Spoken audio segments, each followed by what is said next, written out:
Vandgäng nummer 2. Så här ser det alltså ut 50 meter nedanför floden. Och som sagt, det är ganska tidigt så det är inte så mycket folk här.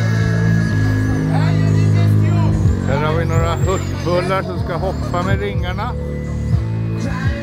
Får vi se om de vågar. Här de ska hoppa i ringarna. Oj, jösses. Den andra vågar inte.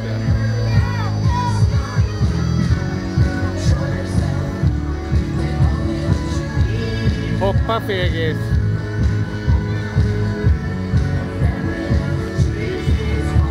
Nu, yeah.